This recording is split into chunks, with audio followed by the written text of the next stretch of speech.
चलिए आज बात करते हैं एक ऐसी जंगली बेरी की जिसकी विख्याति जिसकी मशहूरी दुनिया भर में है। वो यूरोप में फेमस है, सेंट्रल एशिया में फेमस है, लद्दाख में भी वो फेमस है। और उस जंगली बेरी का नाम है रोज हिप्स। इन रोज हिप्स की झाड़ियाँ हमारे यहाँ हिमाचल में भी लगती है। हमारे ट्रेडिशनली यहाँ खेत और जंगल के बॉर्डर में, नदी नालों के बॉर्डर में बाकी झाड़ियों के साथ इन रोज हिप्स की झाड़ियाँ भी पाई जाती है।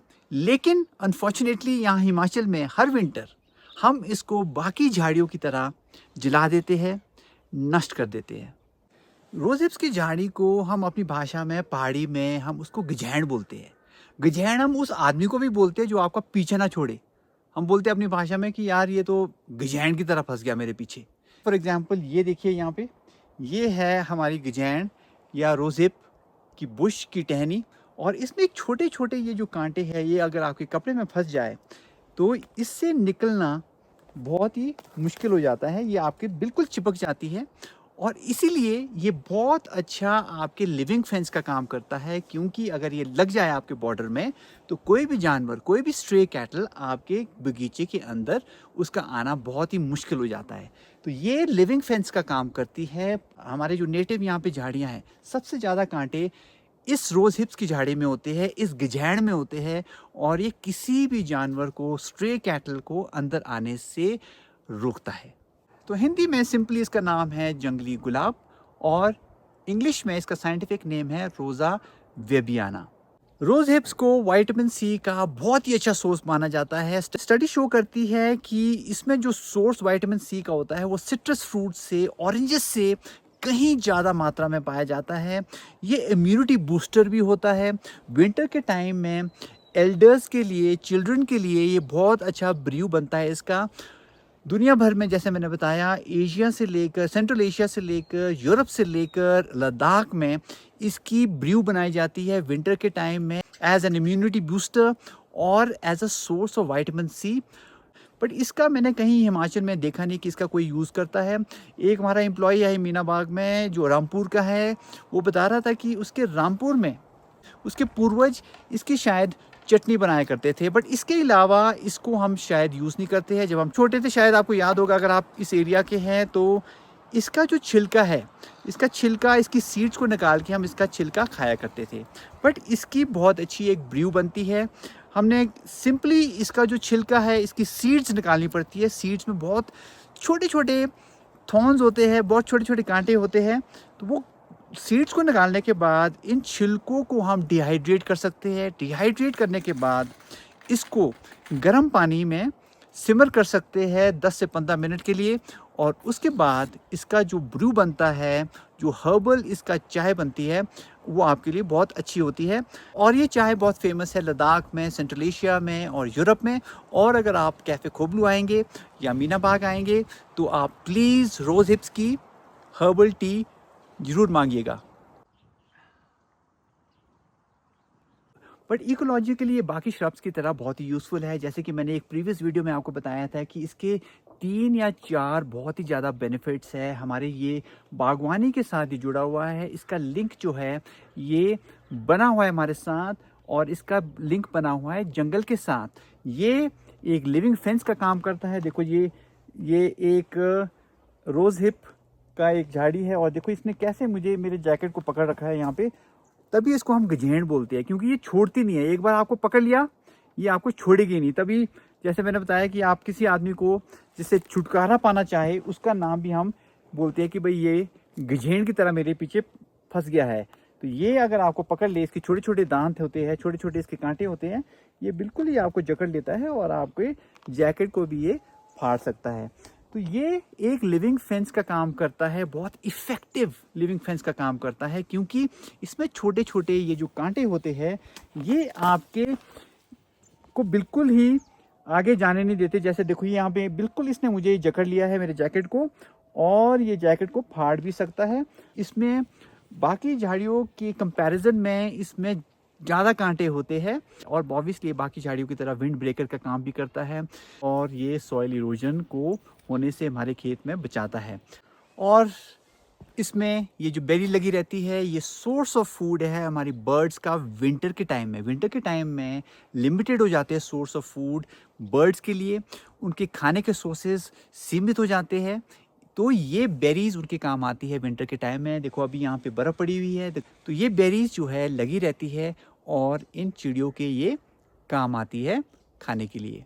और बाकी झाड़ियों की तरह रोज़ हिप्स की झाड़ी भी, ये रोज़ा वेबियाना जो झाड़ी है, गजेंट जिसको हम पहाड़ी में कहते हैं, जंगली गुलाब जिसको हिंदी में कहते हैं, ये एक शेल्टर देता है हमारी बर्ड्स की पॉपुलेशन को।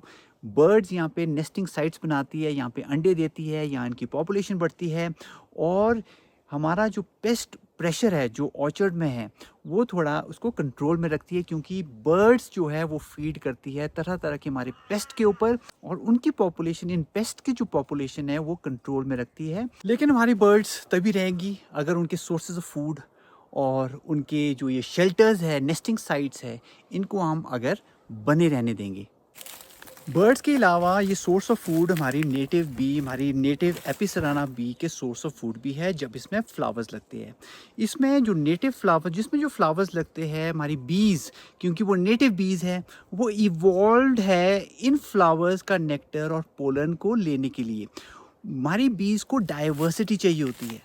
एक मोनोकल्चर एक ही तरह का फ्लावर के ऊपर वो बैठना नहीं चाहती है। उसकी जो हेल्दी पॉपुलेशन है, उसकी हेल्थ के लिए उसको तरह तरह का नेक्टर, तरह तरह का पोलन, तरह तरह के फ्लावर्स, तरह तरह को डाइवर्सिटी चाहिए होती है। जो ये नेटिव श्रब्स है, ये इसमें जो फ्लावर्स लगते हैं, ये हमारी बीज की जो पॉपुलेशन है इसको थ्राइव होने में, इसको हेल्दी रखने में बहुत ज़्यादा हेल्प करते हैं। और ये ऑब्वियसली सोर्स ऑफ फूड हमारी बर्ड पॉपुलेशन के लिए ये बेरीज देता है, और ये हमारी बीज की पॉपुलेशन के लिए ये नेक्टर और पोलन तैयार करता है। और एक बहुत ही इम्पॉर्टेंट जो बेनिफिट इस जंगली गुलाब का, रोज़ हिप्स की बुश का, जो मैं देख पा रहा हूँ यहाँ पे पीछे देखेंगे आप, ये जो ये देवदार का पेड़ है, इसको इसने बिल्कुल ही एनवलप करके रखा हुआ है।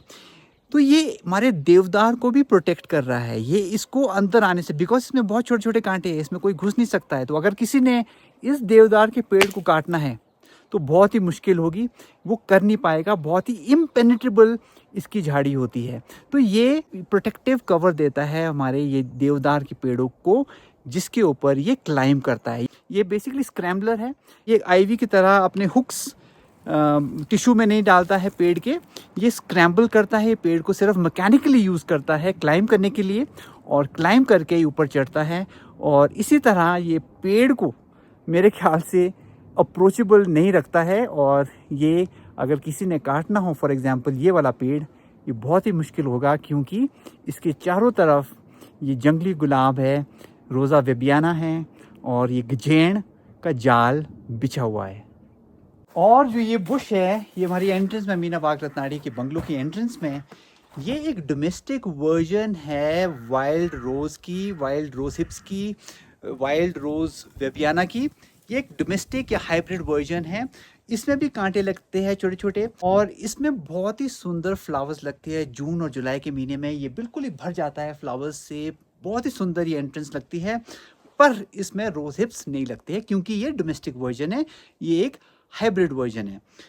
पर ये बर्ड्स को अट्रैक्ट करता है, यहाँ पे बर्ड्स का आना जाना लगा रहता है, यहाँ पे वो नेस्टिंग करती है और बैठी रहती है।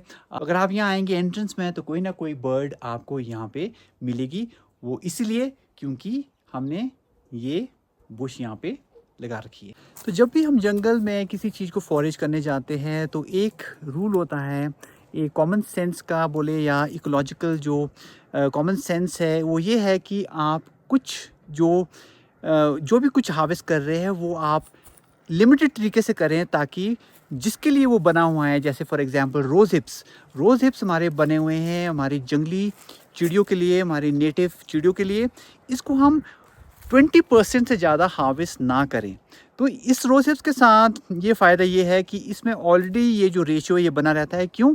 क्योंकि रोज़ हिप्स जो है ये इनएक्सेसिबल होते हैं ऊपर की हाइट में, सबसे ज़्यादा ये ऊपर लगते हैं। जब स्क्रैम्बल करते हैं देवदार के पेड़ में, जैसे ये पीछे आप देख रहे हैं, इस पेड़ में ये जो है रोज़ हिप्स ऑलमोस्ट 80% ऊपर लगे हुए हैं। नीचे जो है लटके हुई ब्रांचेस में जो भी रोज़ हिप्स है वो ऑलमोस्ट 10% है। तो इसमें ये जो रेशियो है कि आप फॉरेजिंग 20 या 30% से ज़्यादा ना करें, वो ऑलरेडी इसमें हो जाता है, क्योंकि ये एक इनएक्सेसिबल है। बाकी की जो ब्रांचेस हैं, बाकी की जो इसकी डालियाँ हैं, वो बहुत ऊपर है जिसमें रोज़ हिप्स लगे हैं। तो ये जो रोज़ हिप्स है जो ऊपर है, जो इनएक्सेसिबल है, वो हमारी चिड़ियों के काम आ जाता है और उनके सोर्सेज ऑफ फूड बने रहते हैं। तो ये थी हमारी रोज़ हिप्स या रोज़ा वेबियाना या जंगली गुलाब या गजैन जिसको हम पहाड़ी में कहते हैं। इसके अलावा और भी बहुत सारी नेटिव श्रब्स है, जैसे फॉर एग्जांपल ये नेटिव श्रब यहाँ पे, और ये एक बेरी प्रोड्यूसिंग श्रब यहाँ पे। तो ये सब श्रब्स जो है ये हमारे यहाँ पे इकोसिस्टम के साथ जुड़ी हुई है, हमारे फॉरेस्ट के साथ जुड़ी हुई है, हमारे फार्म्स के साथ इसका नेटवर्क बना हुआ है। ये सोर्स ऑफ फूड है, जैसे मैंने दिखाया बर्ड्स और हमारी नेटिव बीज का। इसके बारे में जो कल्चरल नॉलेज है, इकोलॉजिकल नॉलेज है, ये ख़त्म हो रही है, सीमित है। तो इनके बारे में भी मैं विस्तार से एक-एक करके वीडियोज़ बनाऊँगा।